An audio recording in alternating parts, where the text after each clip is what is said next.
Ternyata di sini tidak diberikan contoh ya. Jadi, Sania tadi yang bertanya ya? Iya, Bu. Ya, jadi nanti kalau menemukan sebuah paragraf dengan struktur seperti ini, misalnya ya, paragraf diawali dengan sebuah kalimat definisi. Kalau ini kan diawali dengan sebuah kalimat klasifikasi yang berisi pemberian.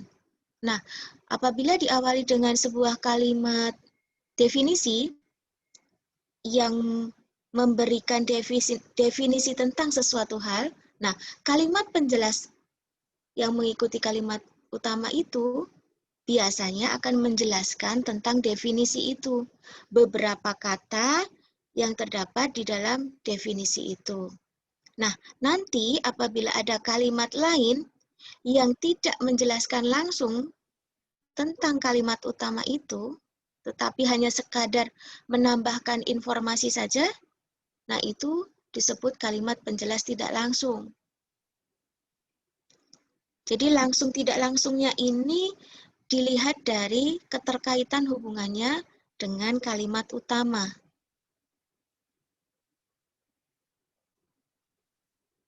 Di sini tidak ada contoh ya untuk paragraf kalimat penjelas tidak langsung.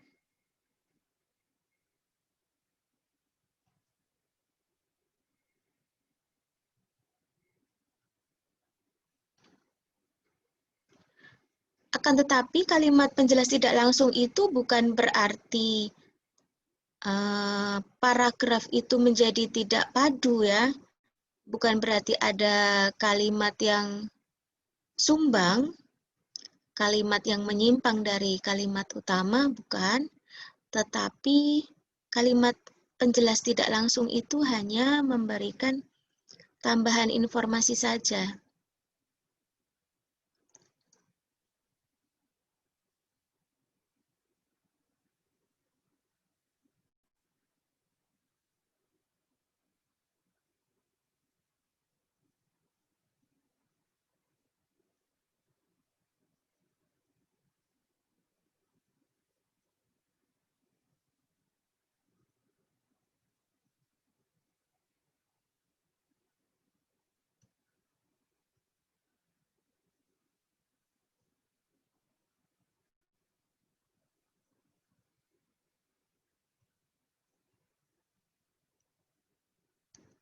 Di sini tidak ada contohnya.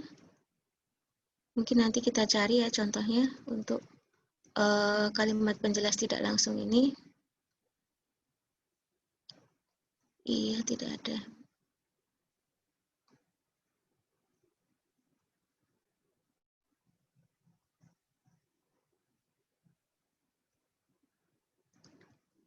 Iya, untuk sementara kita lanjut dulu ya, Sania ya. Baik, Bu.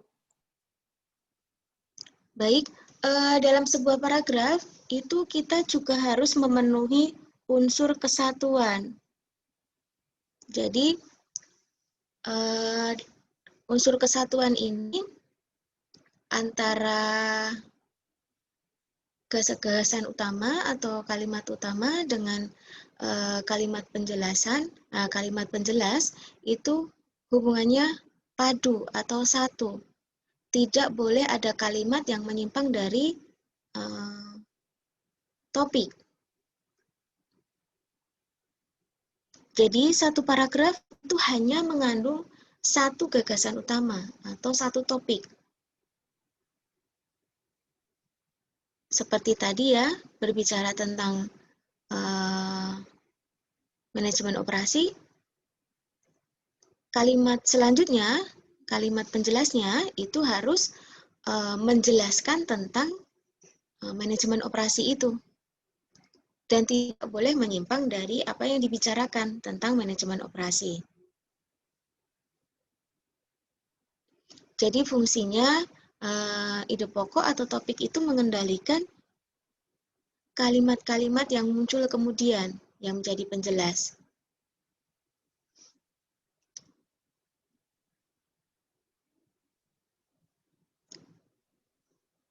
Di sini ada contoh paragraf tentang angklung.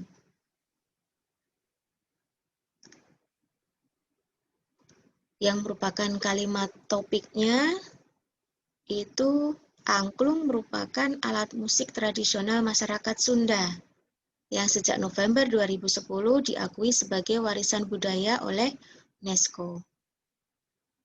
Nah, kalimat tersebut merupakan kalimat utama ya, yang mengandung ide pokok tentang angklung adalah alat musik tradisional Sunda.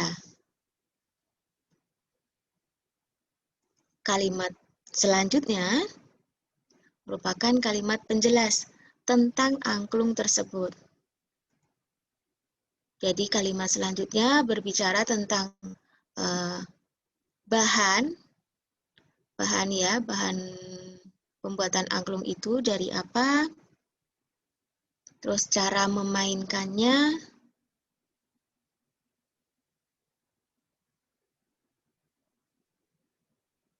terus tangga nada yang terdapat pada angklung, itu hanya ada 5 nada seperti ini.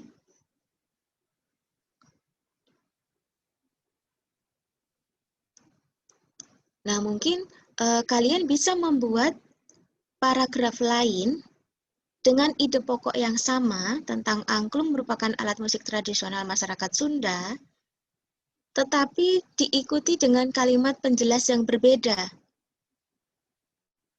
Jadi kalau ini saya melihat penjelasan tentang angklung itu agak beragam ya. Ketika kita berbicara tentang angklung, kita berbicara tentang bahan, kita berbicara tentang cara memainkan atau tangga nada yang terdapat pada angklung, itu saya rasa memang menjelaskan angklung sebagai alat musik. Tetapi informasinya terlalu beragam. Bisa kalian membuat paragraf ini tentang bahannya dulu. Misalnya tentang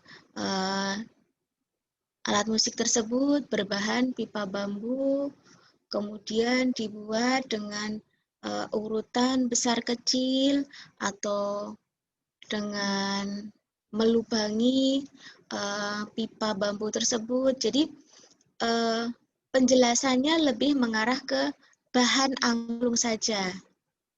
Kemudian bisa membuat kalimat utama lagi tentang cara memainkan alat angklung itu. Bagaimana cara memainkannya, digerakkan seperti apa. Nah, itu bisa juga menjadi kalimat utama. Kemudian angklung diakui sebagai warisan budaya oleh UNESCO. Nah, itu berbicara tentang warisan budaya. Nah, kalian bisa mengembangkannya dengan memberi kalimat penjelas tentang warisan budaya itu seperti apa. Nah, menurut saya, paragraf ini bisa dikembangkan lebih terperinci lagi ya, dengan masing-masing menjadi ide pokok pada setiap paragraf. Memang ketika kita membuat paragraf ini, tidak serta-merta kita bisa memberi informasi dengan terperinci ya. Biasanya apa yang muncul di dalam kepala kita sebagai ide untuk menuliskan sesuatu itu keluarnya seperti dulu-duluan gitu. Jadi yang duluan muncul di kepala kita, kita tuliskan. Tetapi kita tidak melihat unsur kepaduan atau mungkin unsur kesatuan antar kalimat itu. Jadi ya main tulis-tulis saja. Nah, begitu nanti kita baca, baru kita, oh iya, ini tidak bisa kalimat penjelas ini tidak nyambung dengan kalimat topik. Nah, seperti itu baru kita edit. Sebenarnya untuk menghindari hal tersebut ya, kita bisa membuat kerangka dulu, kerangka tulisan. Mungkin kalian juga selalu melakukan ini, atau mungkin ya pernah melakukan ya, sebelum kita menulis sesuatu, kita membuat kerangka paragrafnya dulu. Jadi misalnya bab ini, bab 1, paragraf 1 tentang apa, paragraf 2 tentang apa, paragraf 3 tentang apa. Jadi ketika mengembangkan paragraf itu, kita tidak lari dari topik atau gagasan utama setiap paragraf.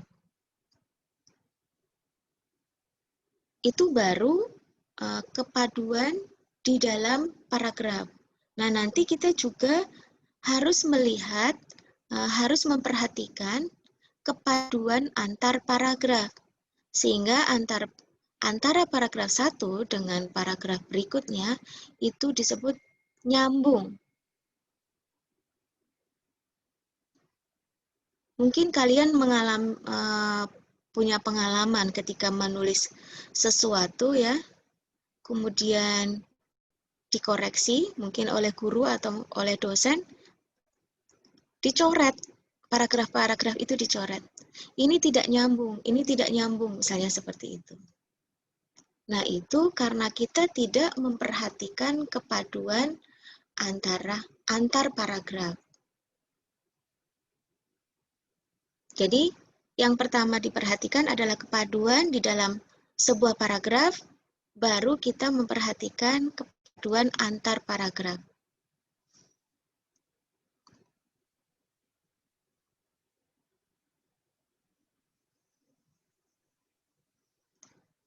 Sebuah paragraf dikatakan memiliki kepaduan apabila terdapat jalinan yang sistematis dan logis antar kalimat serta tidak ada informasi yang meloncat. Nah, ini tadi yang saya sampaikan. Jadi, tidak ada informasi yang tidak mendukung kalimat utama atau gagasan utama.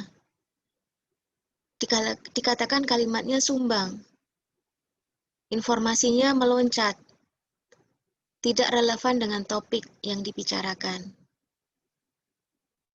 Kemudian terdapat keserasian hubungan antar kalimat. Nah, hubungan antar kalimat ini ditandai dengan penanda ya.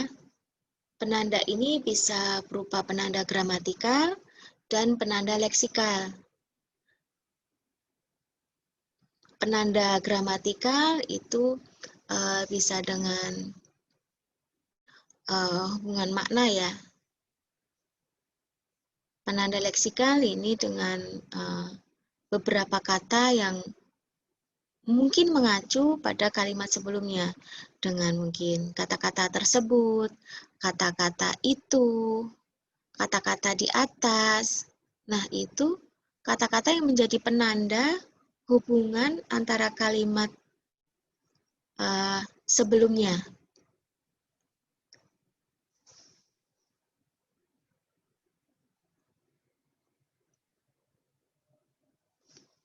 Nah, di sini ada alat kohesi gramatikal. Seperti pengacuan, penyulihan, pengacuan tadi ya dengan kata-kata seperti di atas, tersebut. Nah, itu merupakan pengacuan. Penyulihan itu dengan kata lain, dengan penyebutan lain, sehingga tidak terjadi pengulangan sebuah kata. Penanda gramatikalnya juga dapat berupa konjungsi atau kata penghubung. Penghubung antar kalimat ya.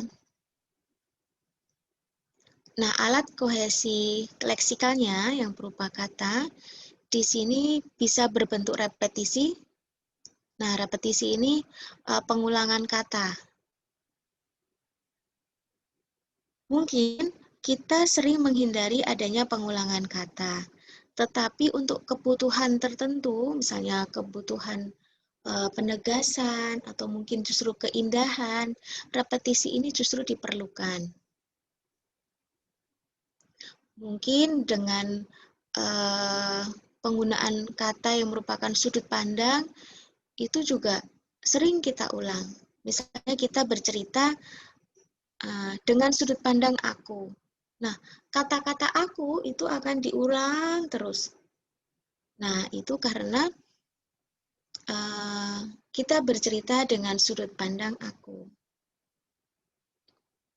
Sinonimi ini penggunaan kata lain yang mirip, yang sejenis, tapi mirip artinya. Kemudian dengan antonimi ini lawan kata. Jadi penggunaan antonimi ini juga sebagai penanda alat kohesi yang menyatakan mungkin sebagai hubungan perlawanan ya. Hiponimi ini merupakan kata penjelas yang merupakan subordinat dari sebuah kelas yang lebih tinggi. Jadi ini biasanya berupa kalimat klasifikasi seperti manajemen operasi tadi. Kemudian alat kohesi berikutnya berupa meronimi. Nah, masing-masing bisa kita lihat ya di sini.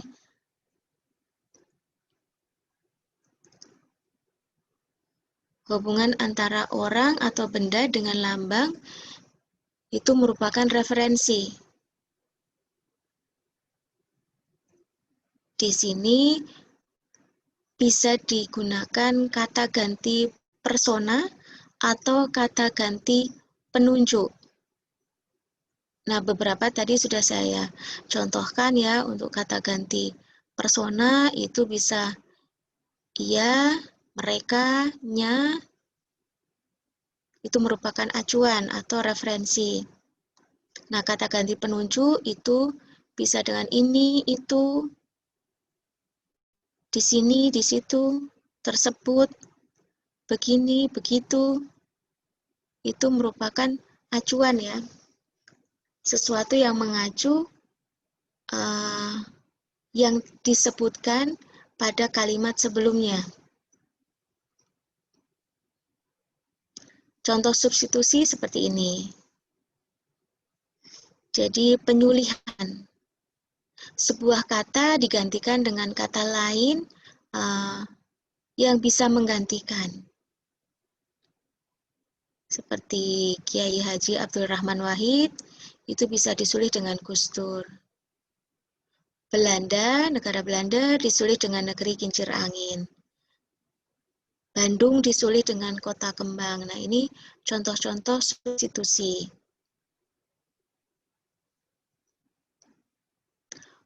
Penggunaan kata penghubung atau konjungsi. Penggunaan kata penghubung ini untuk menunjukkan hubungan tertentu ya. Bisa hubungan pertentangan, hubungan di sini menyatakan kelanjutan, hubungan yang menyatakan kebalikan, atau hubungan yang menyatakan keadaan sebenarnya. Nah, ini beberapa contoh kata penghubung atau konjungsi yang menyatakan hubungan tersebut di dalam kalimat. Jadi, pertama ada kalimat A, kemudian kalimat B, kemudian kalimat C. Nah, antar kalimat itu ditandai dengan kata penghubung antar kalimat ini. Jadi, penggunaan kata penghubung ini diikuti dengan tanda koma.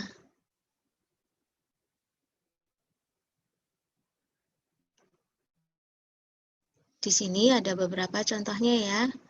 Biarpun demikian, koma. Nah, kalimat selanjutnya. Biarpun begitu, koma, ketik kalimat.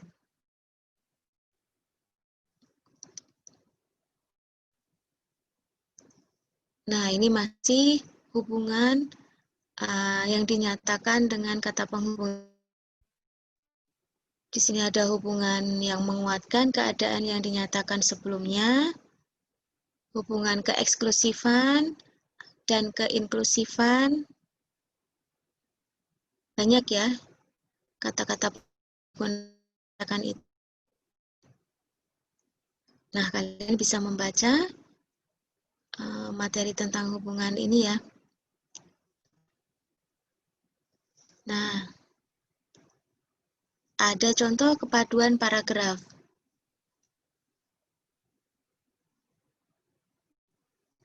Coba kalian perhatikan paragraf tentang Lionel Messi. Kalian bisa melihat di situ beberapa penanda, ya.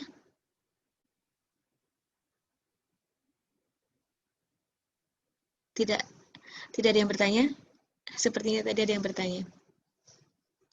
Jadi ini contoh paragraf tentang Lionel Messi. Nah, yang suka sepak bola ya. Ini silahkan kalian baca. Kemudian cari penanda untuk kepaduan paragraf ini. Nah, penandanya apa saja? Tadi ya sudah kita bicarakan sama-sama. Dicoba dulu. Saya beri waktu 5 menit ya.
Siapa yang sudah menemukan?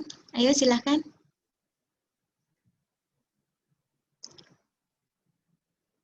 Apa saja bentuk-bentuk yang menyatakan kepaduan paragraf? Bisa penanda kata penghubung, substitusi, repetisi mungkin.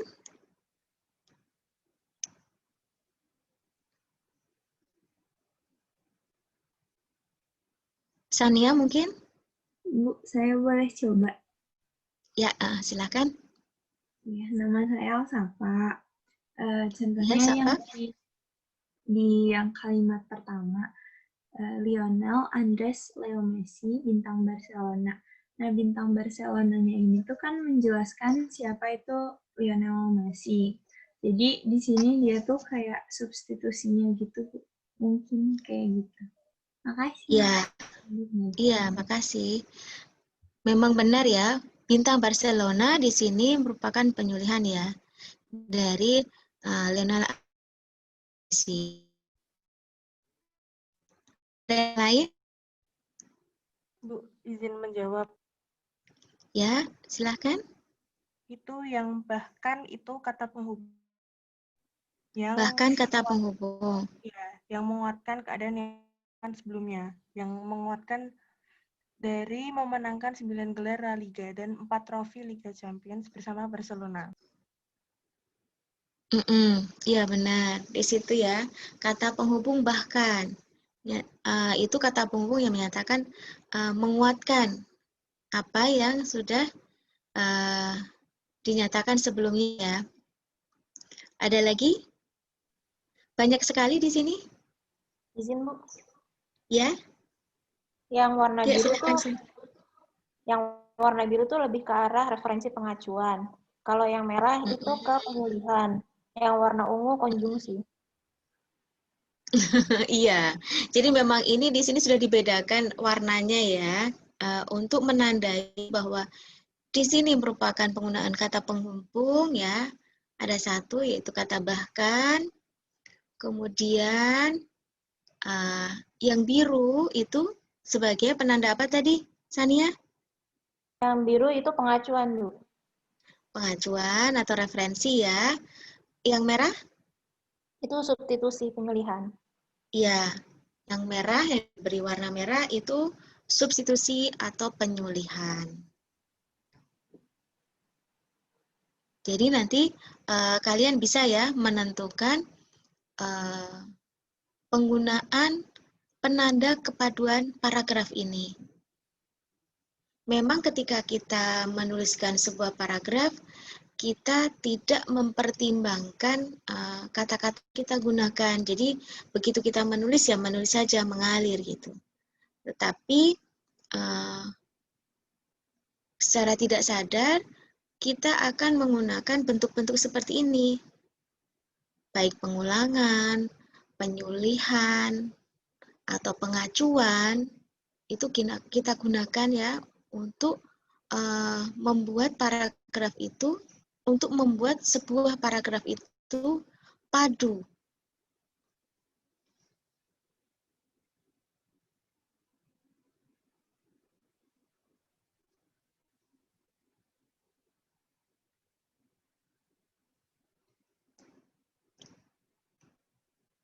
Nah, selanjutnya tentang kelengkapan atau ketuntasan. Paragraf itu membicarakan seluk-beluk gagasan utama secara terperinci. Di sini gambarnya tidak muncul ya. Sudah mengandung semua informasi yang diperlukan untuk mendukung gagasan utama. Kelengkapan di sini berarti informasi yang disampaikan dalam paragraf itu sudah lengkap dan mendukung gagasan utama, sehingga pembaca memperoleh informasi yang utuh. Kelengkapan juga berkaitan dengan kesempurnaan pembahasan materi secara utuh dan menyeluruh. Jadi, kelengkapan atau ketuntasan ini berkaitan dengan isi yang dikandungi dalam satu paragraf. Jadi ketika pembaca itu membaca sebuah paragraf, itu dia pembaca memperoleh informasi yang utuh, yang lengkap. Jadi, misalnya tadi ya tentang Lionel Messi, pembaca itu mendapatkan informasi yang lengkap tentang Lionel Messi,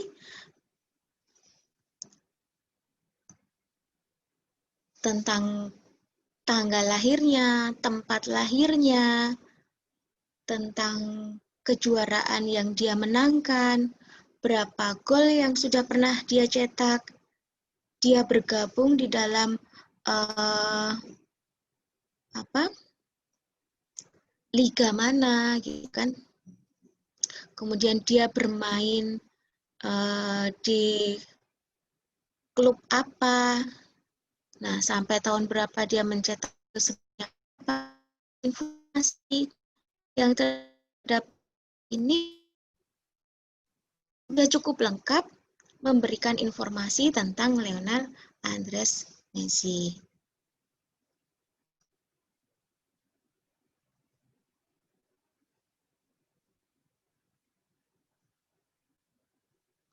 Di sini ada contoh juga kelengkapan atau ketuntasan paragraf ya. Ini berbicara tentang Profesor R.M. Sediatmo,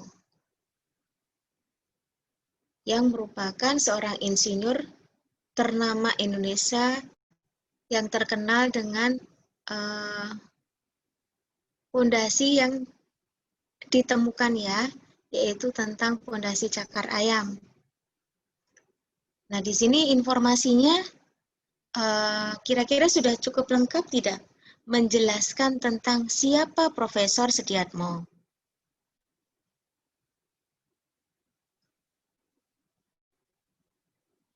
Kira-kira gimana?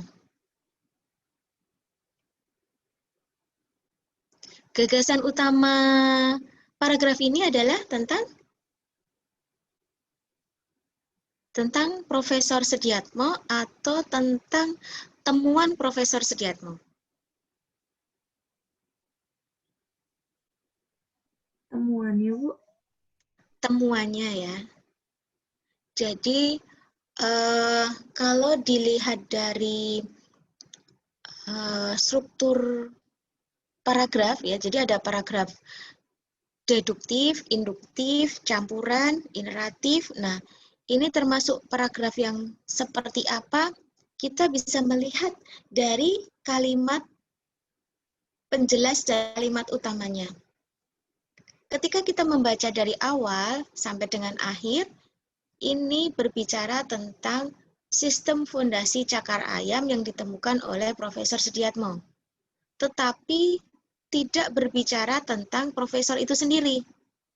Nah, kalimat yang kita duga sebagai kalimat utama, ternyata dia bukan kalimat utama. Misalnya dugaan kita ya, pria ini ialah seorang insinyur ternama Indonesia. Nah, itu sebagai kalimat utama, berarti kalimat penjelas berikutnya itu berbicara tentang Profesor Sediatmo.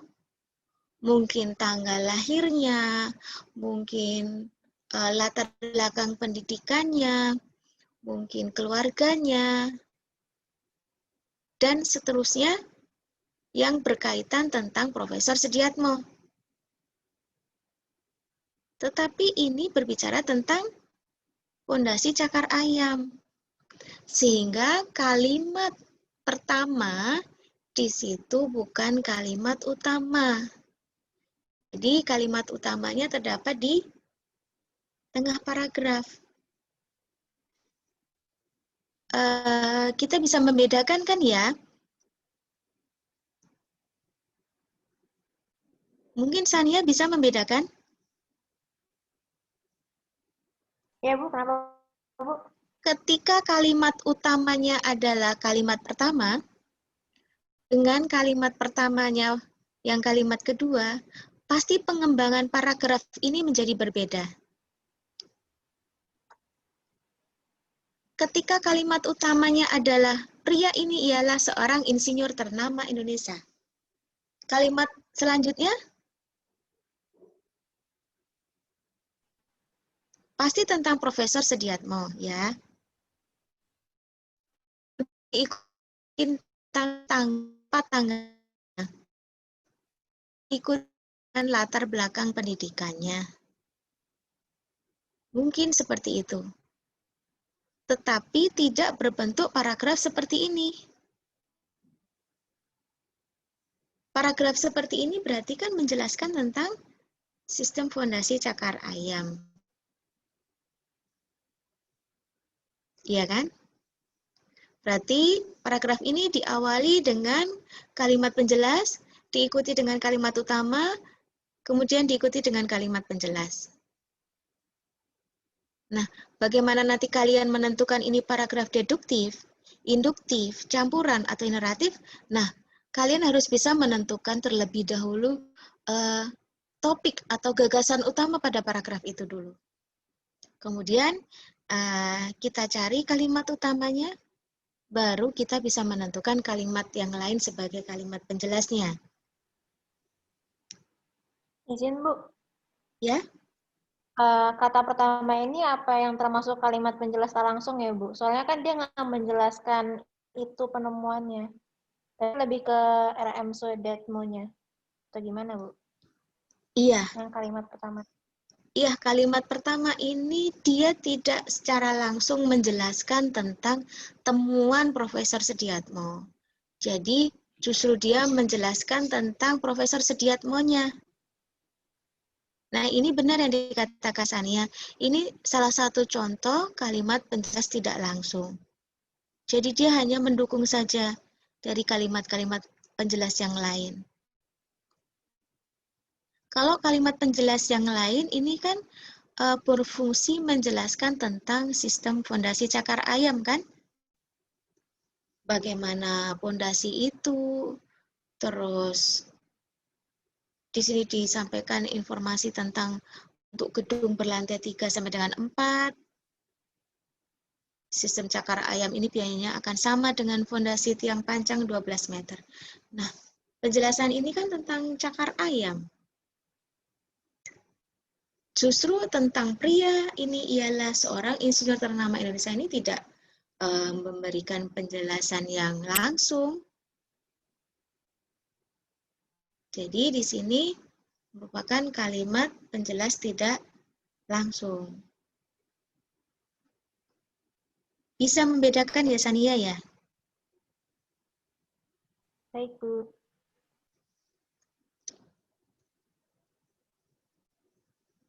Nah, di dalam paragraf ini juga kita harus memperhatikan keruntutan. Keruntutan ini merupakan uraian yang sistematis, baik yang dimulai dari sesuatu yang negatif ke arah positif maupun sebaliknya.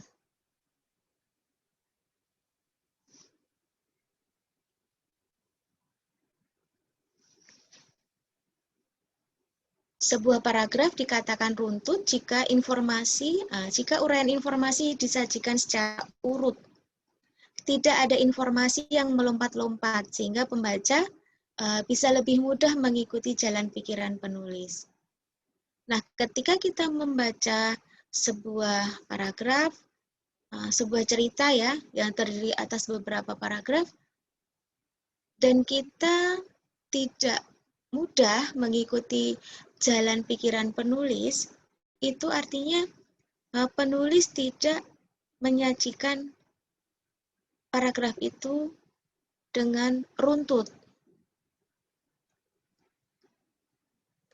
Jadi keruntutan dalam kita menulis itu juga merupakan cerminan keruntutan apa yang ada di dalam isi kepala kita. Jadi ketika kita bisa menuliskan sesuatu itu dengan runtut, dengan api, dengan urut ya. Jadi pembaca ketika membaca tulisan kita itu paham, oh maksudnya seperti ini. Tetapi kalau kita tidak paham, pembaca tidak paham dengan tulisan kita, berarti ada yang salah. Berarti kita tidak menyajikannya dengan runtut.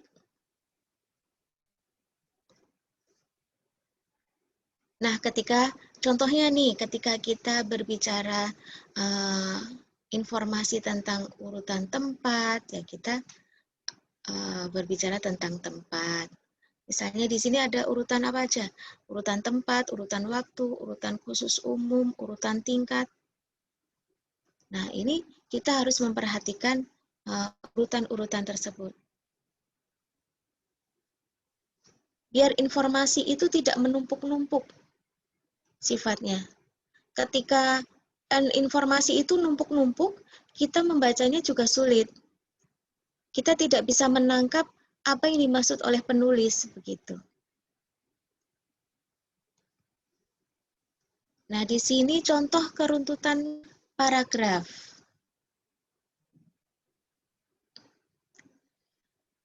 Coba kalian baca. Keruntutan paragraf ini bisa ditangkap keruntutan apa?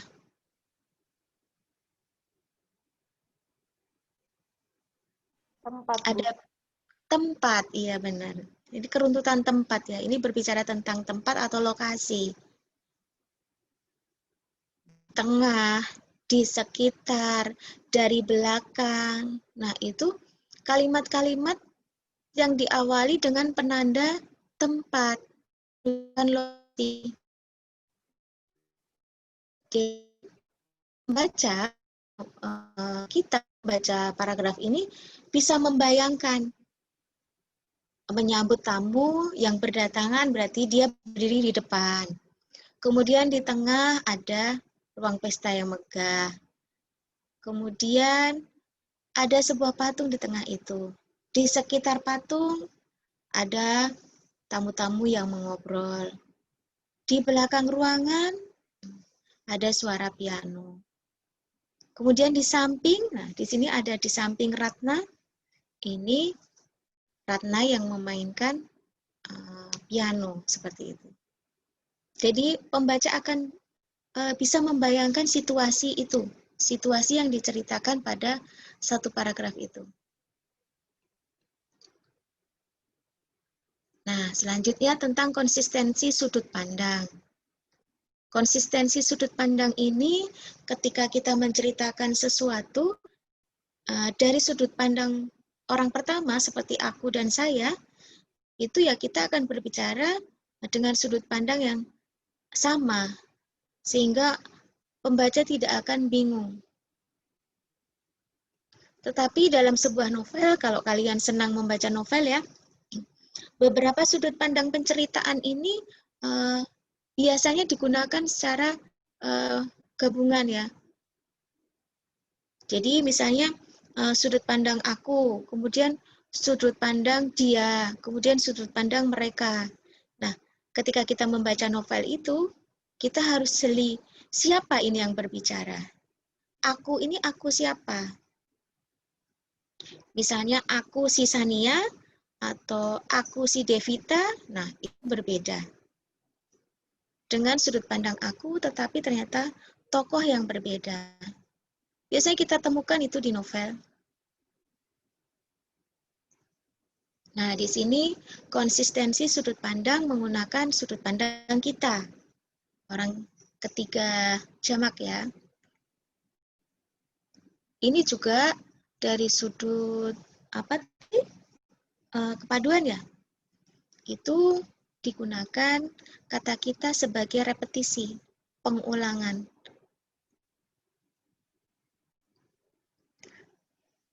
Selanjutnya tentang jenis paragraf. Nah, berdasarkan pola penalaran, paragraf itu dikelompokkan ya menjadi paragraf deduktif, induktif, campuran, ineratif, menyebar.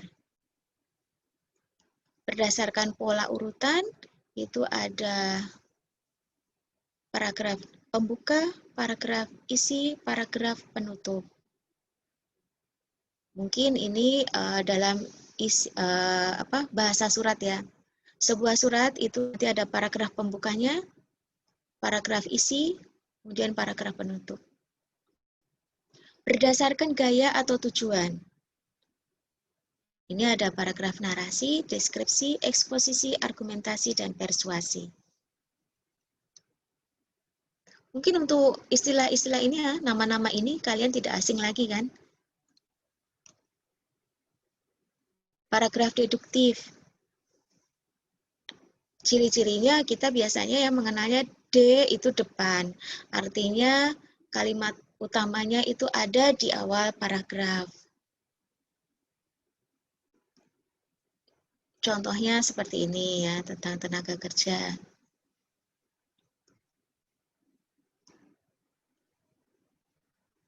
Selanjutnya adalah paragraf induktif. Ini ide pokoknya, gagasan pokoknya ada di akhir paragraf. Jadi berkebalikan ya dengan deduktif. Kalau induktif ini di akhir. Nah, contohnya kalian bisa baca sendiri ini tentang salju yang turun dari langit, memberikan hiasan yang indah untuk bumi. Tetapi kalimat utamanya justru ada di akhir.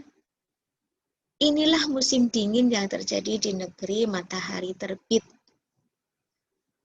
Jadi, salju yang turun, kota yang disulap dengan nuansa putih, hawa yang dingin. Nah, itu merupakan kalimat-kalimat penjelas tentang musim dingin di negeri matahari terbit. Seperti itu. Nah, di sini ada paragraf campuran. Deduktif, induktif. Ini kalimat topiknya, kalimat utamanya ada di awal dan di akhir. Biasanya paragraf campuran ini di awal kalimat utama, di akhir juga kalimat utama, tetapi di akhir itu merupakan simpulan yang merupakan penegasan dari kalimat utama yang terdapat di awal paragraf. Ini bisa ditandai dengan ciri-ciri kata jadi. Nah, jadi semua polusi saling berkaitan. Nah, kalau kalian menemukan kata-kata jadi di akhir paragraf ini, bisa dipastikan paragraf ini adalah paragraf campuran. Ini lebih mudah dikenali. Selanjutnya adalah paragraf ineratif. Diawali dan diakhiri dengan gagasan-gagasan penjelas sebagai pengantar, kalimat utamanya justru di tengah paragraf. Di sini contohnya, Gunung Sinabung meletus. Kemudian Gunung Kelut meletus, ya kan? Banjir di mana-mana. Jakarta, NTT, seperti itu. Kemudian di akhir juga ada gagal panen. Kemudian tanaman sayur-sayur yang hancur. Nah, ini tentang apa? Intinya justru ada di tengah paragraf. Tentang Indonesia memang sedang ditimpa banyak musibah dan bencana. Nah, kalimat utamanya adalah itu. Ini juga lebih mudah dikenali juga karena kalimat paragraf itu diawali dengan kalimat-kalimat penjelas, kalimat-kalimat perincian atau pemberian tentang sesuatu. Justru ide pokoknya ada di tengah paragraf. Nah, paragraf selanjutnya dengan ide pokok yang menyebar. Nah, ide pokok menyebar ini gagasan utamanya tersirat dalam kalimat-kalimatnya. Jadi, kalimat-kalimat yang digunakan ini mengandungi gagasan utama secara tersirat. Nah, di sini contohnya, matahari belum tinggi benar, embun masih tampak berkilauan. Warna bunga menjadi sangat indah diterpa sinar matahari. Tampak kupu-kupu dengan berbagai warna terbang dari bunga yang satu ke bunga yang lain. Angin pun semilir terasa menyejukkan hati. Nah, ini tentang apa?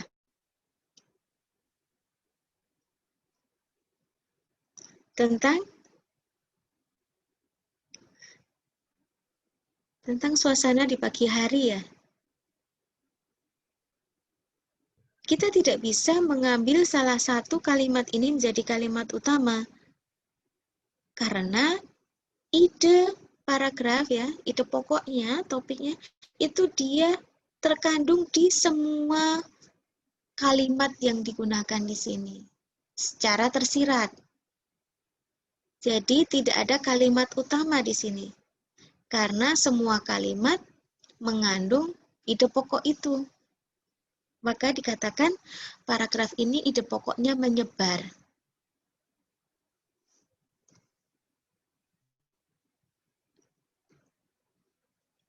Di sini contoh paragraf dengan pola urutan pembuka, isi, dan penutup.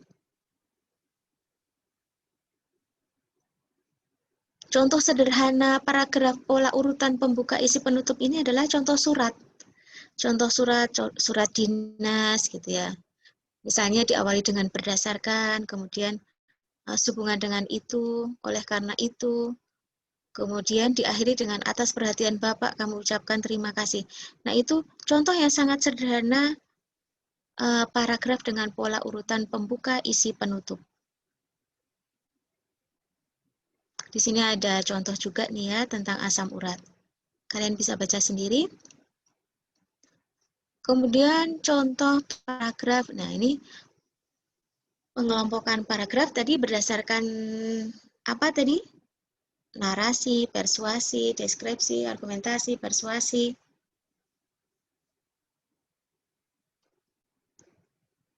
Nih di sini ada contoh paragraf narasi. Narasi itu kata lainnya cerita. Jadi paragraf narasi ini menceritakan rangkaian peristiwa atau pengalaman manusia berdasarkan perkembangannya dari waktu ke waktu. Jadi ciri paragraf narasi ini sesuatu disampaikan, diceritakan secara kronologis. Secara kronologis itu artinya berdasarkan urut-urutan waktu. Itu contoh paragraf narasi. Nah, ini contohnya tentang Marco Polo. Kemudian paragraf deskripsi. Paragraf deskripsi ini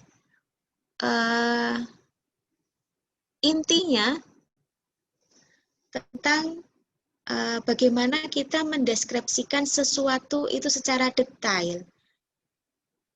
Nah, misalnya tadi cerita tentang pesta, di depan, di tengah, di belakang, di samping. Nah, itu kita menggambarkan sesuatu itu dengan detail secara urut-urutan. Misalnya ada urut-urutan ruang, urut-urutan waktu, seperti itu. Jadi harus detail, ciri-cirinya seperti itu. Nah, ini tentang buah kersen. Ciri-cirinya seperti itu merupakan paragraf deskripsi. Selanjutnya paragraf eksposisi.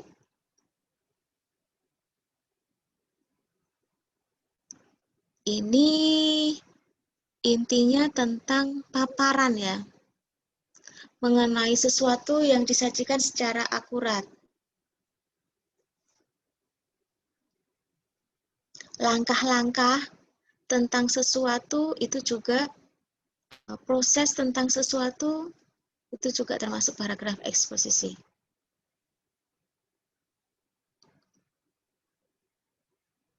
Di sini contoh paragraf eksposisi.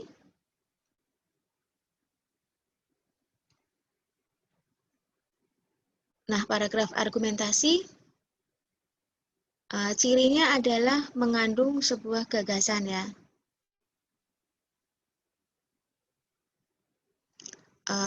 Membuktikan sesuatu itu juga merupakan ciri-cirinya. Dan biasanya ditutup dengan kesimpulan. Ini contoh paragraf argumentasi. Kemudian paragraf yang terakhir, jenis paragraf terakhir yaitu paragraf persuasi. Ini ciri-cirinya adalah ajakan atau pengaruh. Biasanya menggunakan kata-kata ajakan seperti ayo atau mari. Nah, ini contohnya seperti ini. Bisa dilihat ciri-cirinya. Nah, tadi saya ingin kalian setengah jam terakhir mengerjakan tugas paragraf ini ya.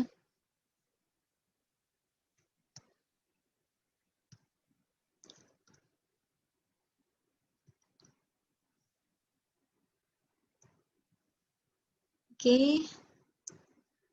Saya minta kalian untuk membuat paragraf ya.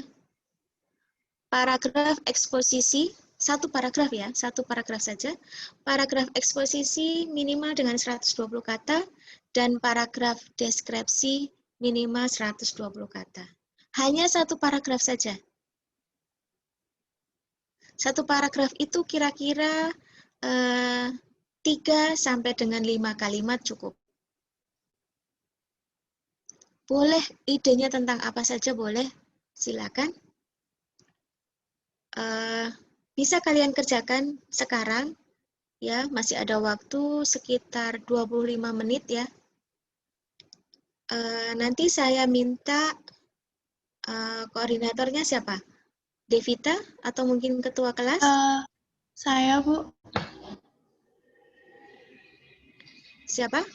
Devita? Devita, ya, Bu. Silahkan Devita nanti mengoordinatori ya teman-temannya untuk mengumpulkan tugas ini. Hanya satu paragraf saja.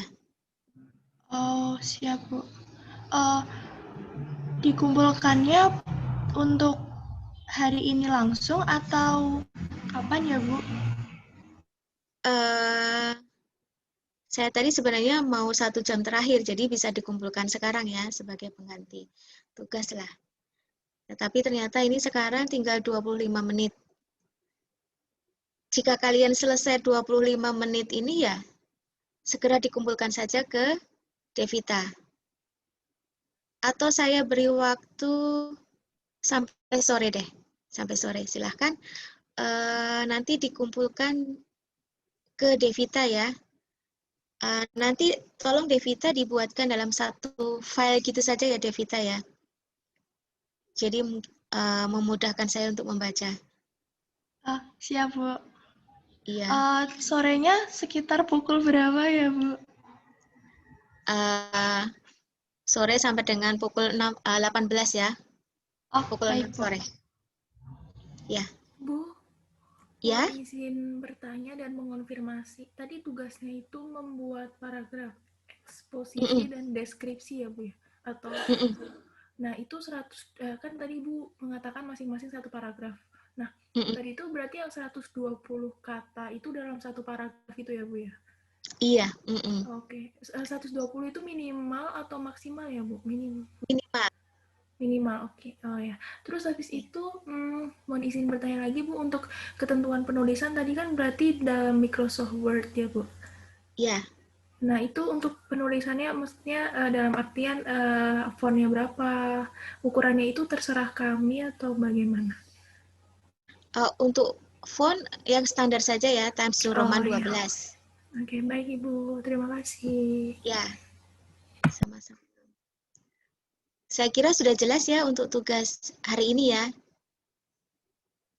Silahkan dikerjakan sekarang saja, jadi biar tidak menjadi beban, karena kalian kan juga masih banyak tugas atau mungkin kuis ya untuk mata kuliah yang lain. Baik, Bu. Ya. Baik, untuk materi paragraf saya rasa saya cukupkan ya sampai di sini. Saya mohon izin untuk mengakhiri kuliah, karena saya kebetulan ada sesuatu ini yang harus dikerjakan. Selamat mengerjakan